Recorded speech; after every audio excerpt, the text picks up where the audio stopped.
Ah ouais, c'est spécial comme sensation. Je suis pas sûre que j'ai déjà fait ça dans ma vie.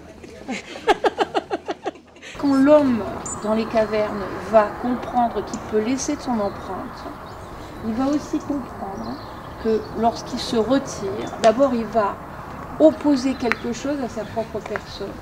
La deuxième chose, c'est que quand il va retirer son corps, il va laisser exister quelque chose en son absence. Il va partir ailleurs et il va laisser exister une trace pour d'autres. Ça n'est pas évident. Et en plus de ça, l'autre chose qui n'est pas donnée d'entrée, c'est d'accepter ou d'avoir l'intention de montrer à d'autres. Dans le contexte de l'école, cette trace a résonné particulièrement. On sait très bien la caricature qu'on peut en donner au moment de la fête des mères. On dit on met la main, ou dans l'argile, ou sur une feuille, puis après c'est le pied, etc.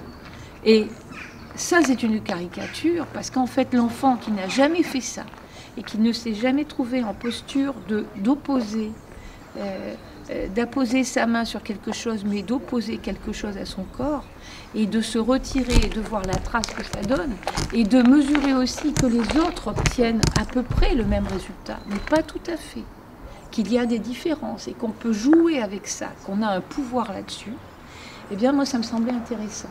Donc c'était la deuxième chose, c'est-à-dire voir que l'homme des cavernes nous avait ouvert vraiment un horizon énorme avec ce que ça pouvait donner pour l'art, hein.